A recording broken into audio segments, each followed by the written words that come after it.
Movie शुरू होती है ग्रीस की एक लाइब्रेरी से, जहां हम प्रोफेसर राव को एक बुक पढ़ते हुए देखते हैं जिसमें लिखा होता है कि श्री कृष्ण की डेथ और द्वारका नगरी के डूब जाने से पहले उन्होंने अपने एक फॉलोअर उद्धवा को अपने पैर का कड़ा उतार के देते हुए कहा था कि उनका और द्वारका का अंत ऐसे ही होना था। पर आने वाले टाइम यानी कलयुग में दुनिया में बुराई बहुत ज़्यादा बढ़ने वाली है और उस बुराई से लड़ने के लिए उन्होंने अपना कड़ा उद्धवा को दिया था। और यही सारा सीन प्रोफेसर उस बुक में पढ़ते हैं। फिर राव उस बुक के कुछ पन्ने को फाड़ के अपने साथ ले जाता है और उसे ऐसा करते हुए एक आदमी देख लेता है और किसी को कॉल करके बता देता है। यहाँ से शिफ्ट होती है एक हॉस्पिटल में। वहाँ का एक स्टाफ सत्या नाम का दूसरे स्टाफ को बताता है कि हॉस्पिटल के नीचे एक रूम में सांप है, तो वो किसी सपेरे को कॉल करने के लिए कहते हैं। और हम देखते हैं कि वो मूवी का मेन कैरेक्टर कार्तिक है। कार्तिक आता है और उस रूम के अंदर जाके चुटकी बजा के सांप को अपने बस में करके उसे बाहर छोड़ आता है। इससे हॉस्पिटल के बाकी सब लोग हैरान होते हैं। कार्तिक उसी हॉस्पिटल का एक डॉक्टर है। उसके अंदर अभी भी न्यू चीज़ों को जानना और लोगों के अंदर से अंधविश्वास को दूर करने का जिद होता है। इसके बाद हम प्रोफेसर राव को ग्रीस से इंडिया आने वाली एक फ्लाइट में देखते हैं। फ्लाइट में वो एक लड़की को इंडियन हिस्ट्री से रिलेटेड एक बुक पढ़ते हुए देख के उसे इंडियन हिस्ट्री के बारे में बताता है।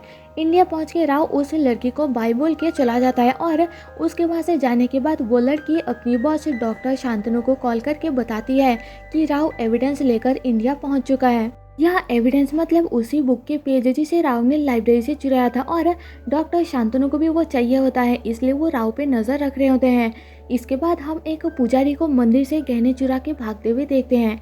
रात के अंधेरे में जब वो एक खुले मैदान से जा रहा होता है, अचानक उसके सामने एक खतरनाक दिखने वाला आदमी आता है और पुजारी का गला काट के उसे मार डालता है और उससे वो ज्वेलरी लेकर दोबारा मंदिर में रख देता है। इधर कार्तिक के हॉस्पिटल में वहाँ का मेयर का बेटा एडमिटेड होता है, तो मेयर आईसीयू के अंदर अपने बेटे की लंबी आयु के लिए हवन करवाता है, जिसे देख के कार्तिक पहले मेयर को ऐसा ना करने के लिए समझाता है क्योंकि आग के कारण ऑक्सीजन लेवल कम होने से पेशेंट की हालत बिगड़ सकती है।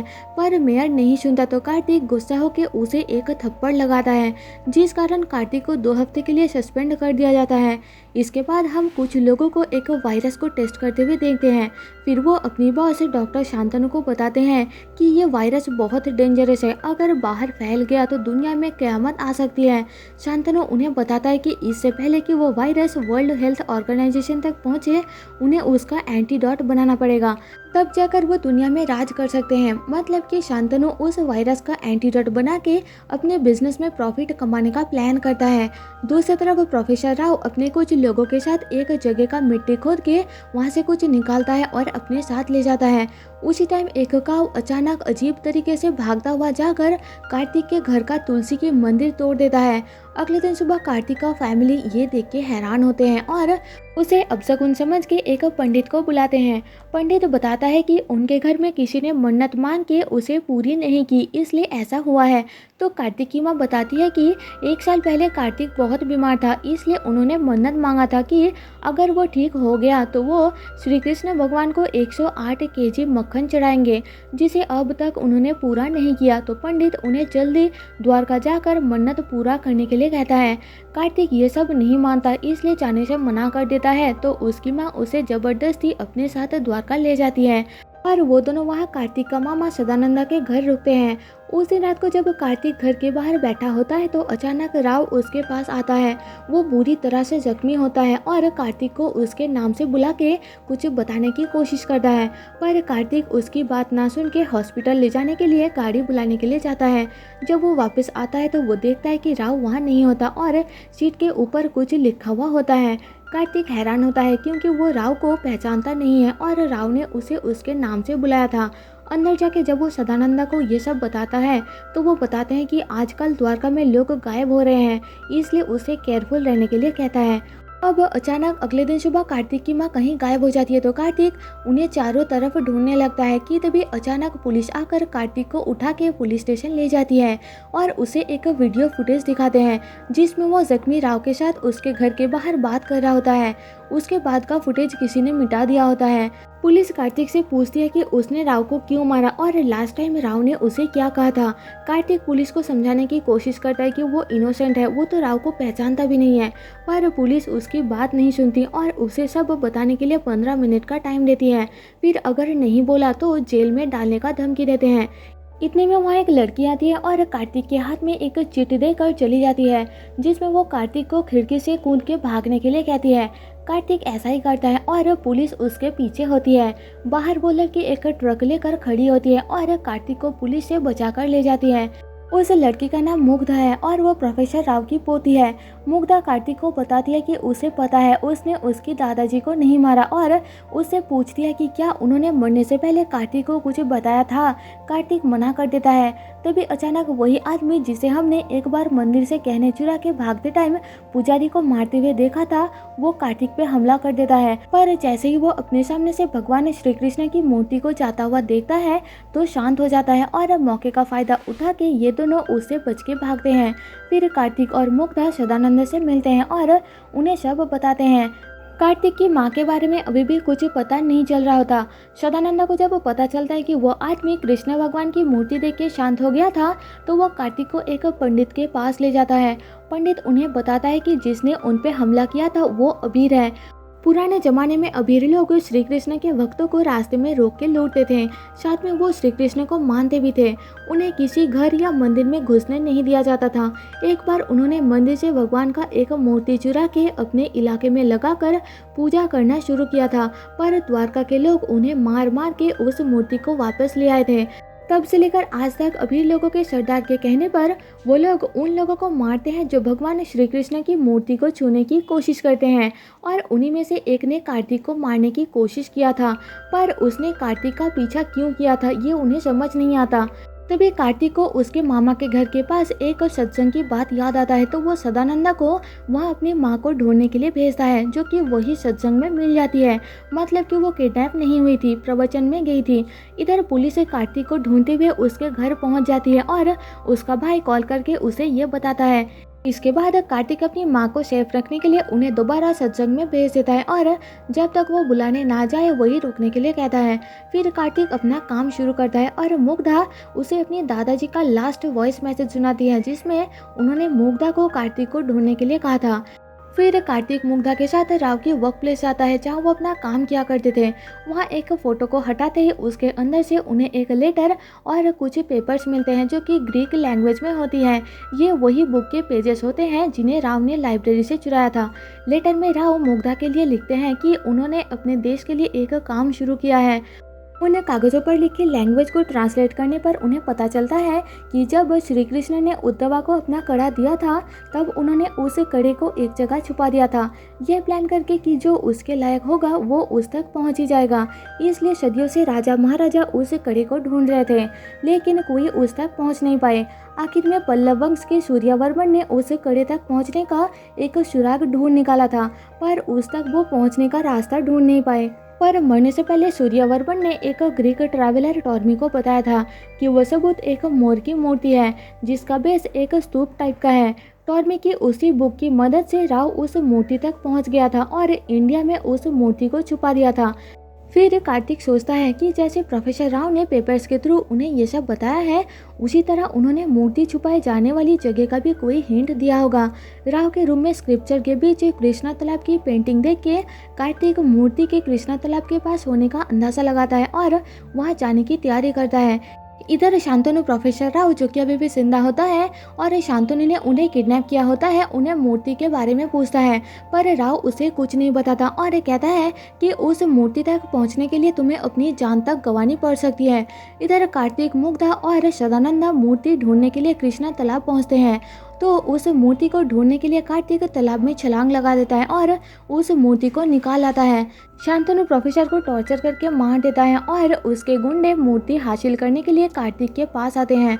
कार्तिक उन्हें मना करते हुए सबको पीट देता है और कहता है कि मुझे इस मूर्ति के बारे में कुछ नहीं पता, ना इसकी स्टोरी के बारे में पता है, पर क्योंकि ये मेरे हाथ में लगा है इसलिए इस किस्से का अंत मैं ही करूँगा। इधर पुलिस मुग्धा और कार्तिक को पकड़ने के लिए जगह जगह पर पोस्टर लगाना शुरू कर देती है।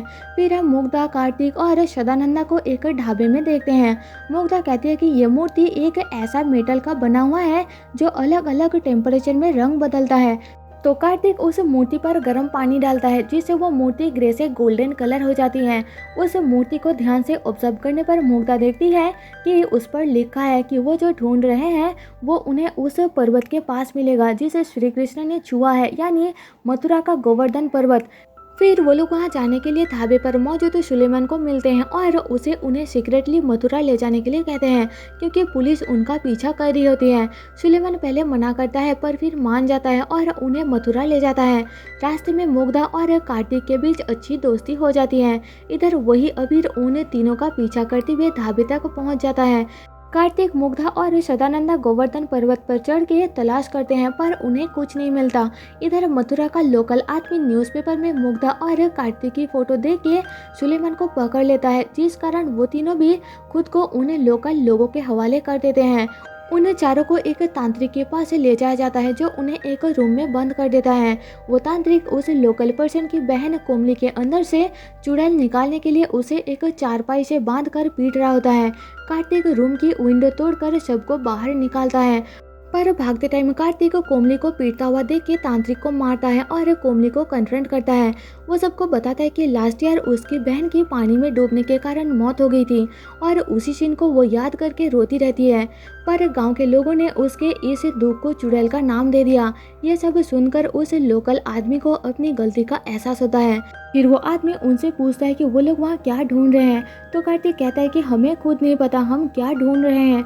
वो आदमी उन्हें गोवर्धन पर्वत के नॉर्थ में जाने के लिए वार्न करता है क्योंकि वहाँ जाना जानलेवा है।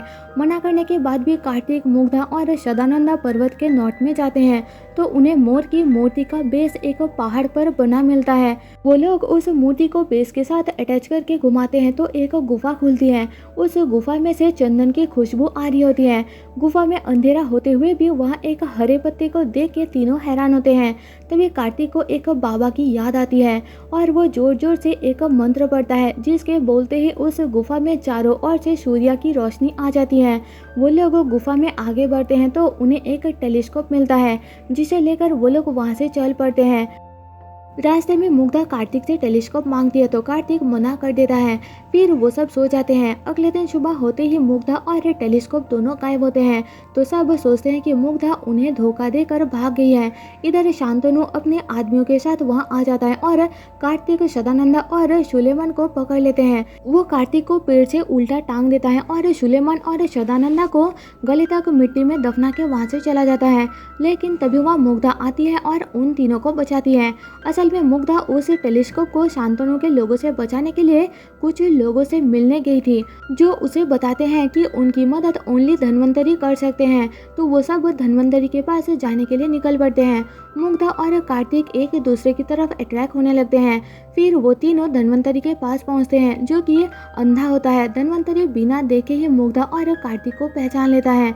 फिर धन्वंतरी उन लोगों को बताता है कि राव को इस बात पर यकीन था कि पुराने ज़माने में टेक्नोलॉजी आज से भी ज़्यादा एडवांस थी।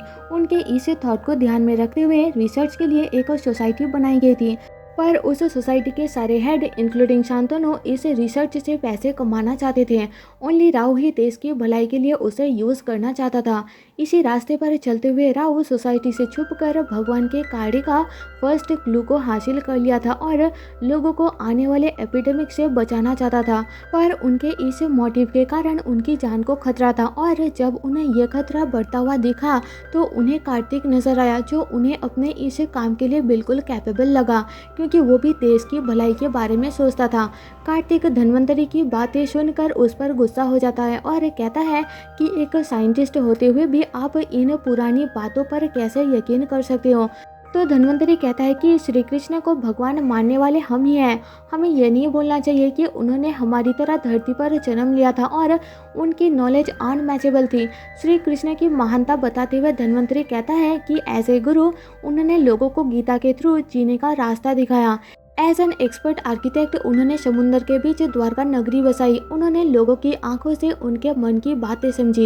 एज एन एक्सपर्ट म्यूजिशियन उन्होंने अपनी बांसुरी से काव और गोपियों को इम्प्रेस किया। एज ए डॉक्टर उन्होंने लोगों को अच्छे सेहत के लिए मोटिवेट किया। एज ए योद्धा उन्होंने लोगों को धर्म के लिए लड़ना सिखाया। एज ए राजा उन्होंने सबको सेटिस्फाई करना सिखाया। एज ए गायनेकोलॉजिस्ट हवन करके नेचर से बारिश करना सिखाया। एज ए काइनेटिक इंजीनियर उन्होंने सुदर्शन चक्र को कंट्रोल किया। इन्हीं क्वालिटीज़ के कारण मैं उनकी एक्सीलेंस की पूजा करता हूँ, क्योंकि उनमें सब कुछ था। ये सुन के कार्तिक भी इम्प्रेस हो जाता है और उसे सच्चाई समझ आती है। फिर धन्वंतरी कार्तिक को बताता है कि कृष्ण ने उसे इसी काम के लिए चुना है। वो कार्तिक को टेलीस्कोप के साथ श्री कृष्ण के तापोस्थल यानी चंद्रशिला पर्वत जाने के लिए कहता है और साथ ही साथ उन्हें रास्ते में आने वाली खतरनाक मुसीबत के लिए रेडी रहने के लिए वार्न करता है। वो चारों चंद्रशिला पर्वत के लिए निकल पड़ते हैं, पर रास्ते में पुलिस उन्हें चारों तरफ से घेर लेती है। तो कार्तिक बिना उनसे डरे गाड़ी को एक जमी हुई नदी पर चला देता है, जिससे वो पुलिस से बच जाते हैं। पर झील की बर्फ गाड़ी की वजन से टूटने लगती है। तभी उनकी गाड़ी का फ्यूल भी खत्म हो जाता है। तो वो चारों बड़ी मुश्किल से चल के नदी पार करके किनारे तक पहुंचते हैं, लेकिन टेलीस्कोप वाला बैग गाड़ी में रह जाता है। कार्तिक उसे लेने जाता है तो नदी की बर्फ टूटने लगती है और गाड़ी नदी के अंदर गिरने लगती है, पर कार्तिक बड़ी मुश्किल से वहां से बचकर किनारे पर पहुंच जाता है। इधर एक शास्त्री शांतनु को बताता है कि कार्तिक की डेथ का टाइम करीब है।